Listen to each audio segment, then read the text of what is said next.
இதுவரைக்கும் நடந்ததெல்லாம் சும்மா ட்ரெய்லர் தாம்மா. இனி பார்க்க போறதாம்மா மெயின் பிக்சரே காத்துக்கிட்டு இருக்கு. 2024ல சூரியகுமார் புடிச்ச அந்த ஒரு கேட்ச் கடைசியில 5 ஓவர்ல வந்து சவுத் ஆப்பிரிக்கா பொட்டலம் கட்டி அந்த கோப்பைய தட்டி தூக்கணும். அதே அணி மறுபடியும் வந்து பார்த்தீங்கன்னா, இப்ப தொக்கா நம்மகிட்ட வந்து சிக்கியிருக்கிறாங்க இந்த சூப்பர் ஹிட்ல. ஆனா, அவங்க என்ன சொல்றாங்கன்னா, 2024ல எங்கள அடிச்சு தும்சம் பண்ணிட்டு நீங்க வந்து கப்ப தட்டி தூக்கிட்டு போயிட்டீங்க. ஆனா, இப்ப நாங்க வந்து உள்ள என்ட்ரி குடுத்துருக்கோம். பிளஸ் அந்த ஒரு 2024 வேர்ல்டு கப் ஃபைனல் மேட்சுக்கான பழி வாங்கும் படலமா இந்த வருஷம் நாங்க சூப்பர் 8ல உங்கள அடிச்சு தும்சம் பண்ண தான் வந்திருக்கோம் அப்படின்ட்டு அவங்க ஒரு சைடு வந்து வீராப்பா வந்து சவால் விட்டுட்டு இருக்காங்க. இந்த வீராப்ல இன்னைக்கு யாரோட வெற்றி பயங்கரமா இருக்க போகுது? யார் இந்த முதல் வெற்றிய பதிவு பண்ண போறாங்க சூப்பர் 8ல? இந்தியா இன்னைக்கு வந்து அவங்க வந்து முதல் வெற்றிய பதிவு பண்ணுவாங்களா? இல்ல சவுத் ஆப்பிரிக்கா அவங்க முதல் வெற்றிய பதிவு பண்ணுவாங்களா? பிளஸ் யாருக்கு முதல் வெற்றி கிடைக்க போகுது இந்த சூப்பர் 8 சுற்றுல அப்படிங்கிறத இன்னைக்கு வீடியோவா கொண்டு வந்திருக்கோம். அதனால வீடியோவ ஒரு நிமிஷம் கூட ஸ்கிப் பண்ணாம கடைசி வரைக்கும் பார்த்து என்ஜாய் பண்ணுங்க நண்பர்களே. ICC T20 world cup 2026 India versus South Africa super 8ல ஒரு பயங்கரமான ஒரு யுத்தம் ஸ்டார்ட் ஆக போகுது. என்னைக்குன்னா சண்டே நைட்டு 7 மணிக்கு இந்த யுத்தம் ஸ்டார்ட் ஆகுதுங்க. இந்த மேட்ச் எங்க நடக்குது அப்படின்னா நரேந்திர மோடி கிரிக்கெட் ஸ்டேடியம் அகமதாபாத்ல தான் இந்த மேட்ச் வந்து நடக்குது. இந்திய நேரப்படி நைட்டு 7 மணிக்கு தான் மேட்ச் ஸ்டார்ட் ஆகுது. அதனால எல்லாரும் என்ஜாய் பண்ணி பார்க்கலாம். ப்ளஸ் வேலைக்கு போகிறவங்க ப்ளஸ் ஸ்கூலுக்கு போகிறவங்க காலேஜ் போகிறவங்க அப்படின்னு எந்த ஒரு பாகுபாடும் இல்லாமல் தான் நம்ம பசங்களோட மேட்சை நமக்கு சண்டே வந்து ஃபிக்ஸ் பண்ணியிருக்காங்க. அதனால் எல்லாரும் என்ஜாய் பண்ணி நைட்டு கோலாகலமாக இந்த மேட்ச் வந்து பார்க்க போகிறோம்.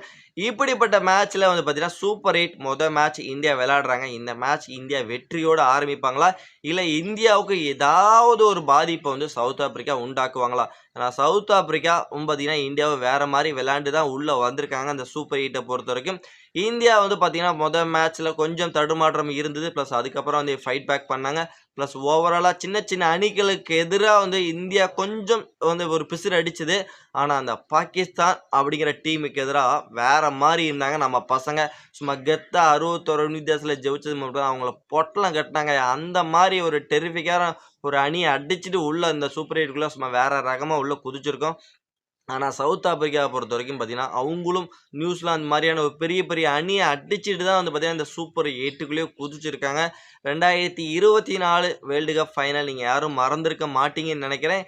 அந்த வேர்ல்டு கப்பில் நம்ம பசங்களோட அடி அதிரடி எல்லாம் நல்லா இருந்தது. ப்ளஸ் ஆனால் அதற்கெல்லாம் பழி தீர்க்கும் வகை அவங்க அடித்த அடி வேற மாதிரி இருந்தது. ஆனால் கடைசியில் அந்த 5 ஓவர் ஒரு மெடிக்கல் மிராக்கிள் பண்ணி நம்ம பசங்க வேர்ல்டு கப்பை தட்டி தூக்குனாங்க. ப்ளஸ் அதுக்கெல்லாம் பழி வாங்குற மாதிரி வந்து இந்த வேர்ல்டு கப்பில் வந்து சூப்பர் 8க்குள்ள நாங்கள் உங்களை தோக்கடிப்போம்னு சொல்லிட்டு அவங்க வேற உள்ளே வந்திருக்காங்க. ப்ளஸ் இந்தியா வேற நம்ம பசங்களில் அபி வேற இன்னும் ஃபார்ம் அவுட்டில் இருக்காரு. 3 மேட்ச் வந்து T20 வேர்ல்டு கப்பில் விளையாண்டுருக்காரு. 3 மேட்சுமே அவரோட ரன் கணக்கு இன்னமும் தொடங்காமல் இருக்காரு.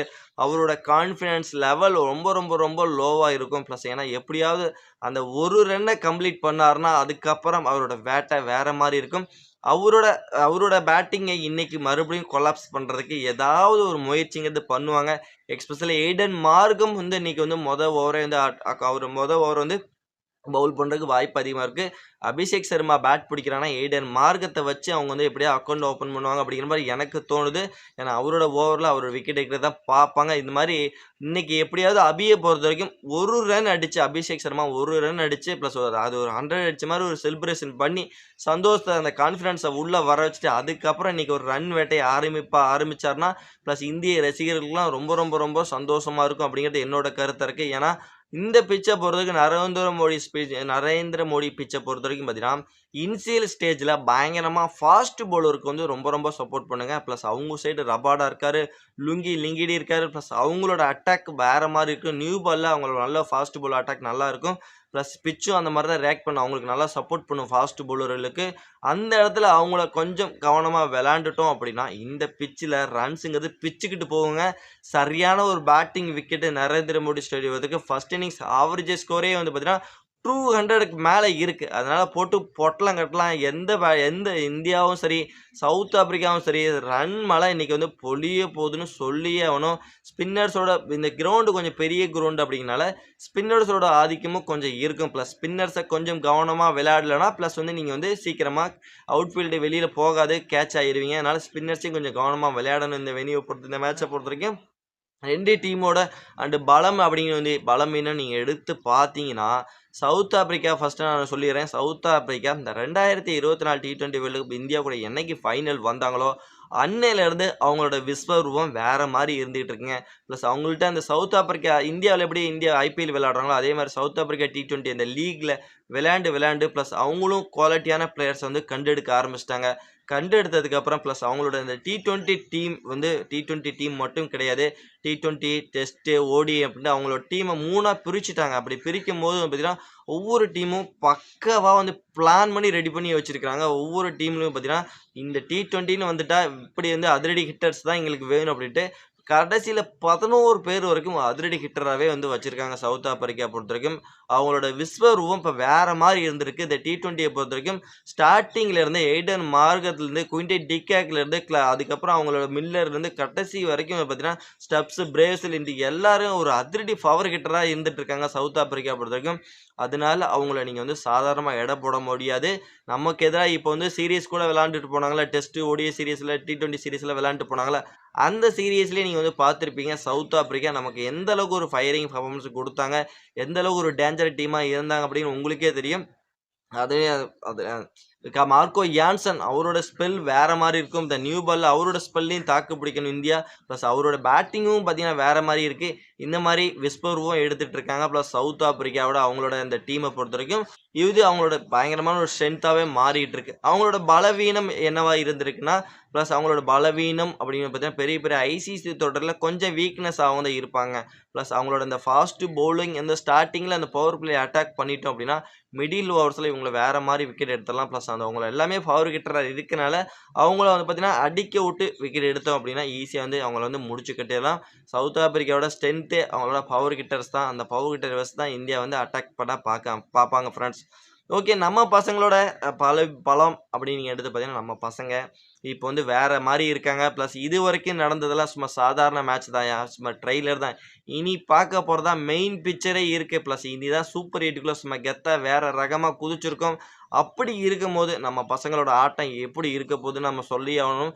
எல்லாருமே எல்லாருமே வந்து பார்த்தீங்கன்னா எல்லாருமே டாப் ஆர்டர் இருக்கட்டும், மிடில் ஆர்டர் வந்து லோயர் ஆர்டர் வந்து எல்லாருமே வந்து சச் அ ஃபார்ம்ல இருக்காங்க. நம்ம பசங்கள பொறுத்தவரைக்கும் பவுலிங், பேட்டிங் எல்லாம் குவாலிட்டியா இருக்கு.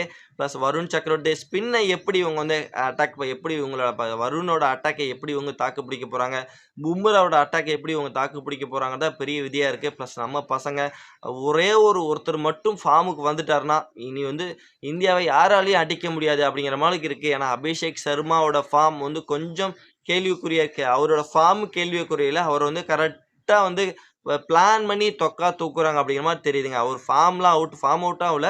நல்ல ஃபார்ம்ல தான் இருக்காரு. பிளஸ் அவன பிளான் பண்ணி எடுத்துறாங்க. அடிக்கிற இடத்துல ஃபீல்டர வச்சு எடுத்துடுறாங்க.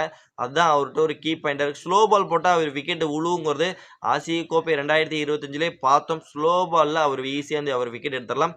ஃபாஸ்ட்டா போட்டீங்கன்னா, அவரு அடிக்கிற அடி வந்து வெளியில தான் விழுகும். ஸ்லோவா போட்டீங்கன்னா, அவர ஈஸியா முதல்லயே விக்கெட் எடுத்துடலாங்கன்னு கண்டுபிடிச்சுட்டாங்கன்னு நெனைக்கிறேன். அதனால தான் அவருக்கு முதல்ல ஸ்பின்னர வச்சு அவர் வந்து அட்டாக் பண்றாங்க. அவரு வந்து ஒரு ரன் மட்டும் அடிக்க விட்டுட்டாங்கன்னு வச்சுக்கங்க, அந்த சவுத் ஆப்பிரிக்காக்கு எதிரான மேட்ச்ல. அதுக்கப்புறம் சவுத் ஆப்பிரிக்கா அவர வந்து கண்ட்ரோல் பண்ணவே முடியாது. அவர் கூட வேற இருக்கிறது இஷான் கிஷன். அந்த பையன் அடிக்கிற அடி வேற மாரி இருக்கு. தாறுமாறா தாறு தப்பட்டையாட்ட கிழின்னு கிழிக்கிறாரு. சூரியகுமார் யாதவ், திலக் வர்மா பிளஸ் அவங்க போட்டு அடி வெளுன்னு வெளுத்தெறிஞ்சிருவாங்க. அதனால நம்ம பசங்களோட ஆட்டம் இந்த வருஷம் 2025ல சூப்பர் 8ல மேட்ச் சவுத் ஆப்பிரிக்கா விளையாட போறோம். 2024ல எப்படி ஃபைனல்ல இவங்கள ஓட விட்டோமோ, அதே மாரி 2026ல மேட்ச் சூப்பர் 8ல இவங்கள அடிச்சு தும்சம் பண்ணி நரேந்திர மோடி ஸ்டேடியத்துல ஓட விடுறோம். பிளஸ் அதற்கான முதல் வெற்றியோட இந்தியா ஆரம்பிப்போம். இன்னைக்கு நீங்க வந்து மறக்காம நம்மளோட கமெண்ட் செக்ஷன்ல பதிவு பண்ணுங்க. இந்தியா இந்த மேட்ச் வந்து வெற்றியோட ஆரம்பிப்பாங்களா? இல்ல சவுத் ஆப்பிரிக்கா நமக்கு ஏதாவது சவால் விடும் வகையில் நமக்கு வந்து க்ளோஸா வந்து ஃபயரிங் பெர்ஃபார்மன்ஸ் ஏதாவது குடுப்பாங்களா? சவுத் ஆப்பிரிக்கா வெற்றியோட ஆரம்பிப்பாங்களா? அப்படிங்கிறத மறக்காம நம்மளோட கமெண்ட் செக்ஷன்ல கமெண்ட் பண்ணிட்டு, மறக்காம இந்த வீடியோ உங்களுக்கு புடிச்சுதுன்னா லைக் பண்ணி, ஷேர் பண்ணி உங்க சப்போர்ட்டையும் ஆதரவையும் குடுத்தீங்கன்னா ரொம்ப ரொம்ப யூஸ்ஃபுல்லா இருக்கும் நண்பர்களே. நம்ம வந்து நெக்ஸ்ட் வீடியோ பண்ணலாம். Bye bye friends.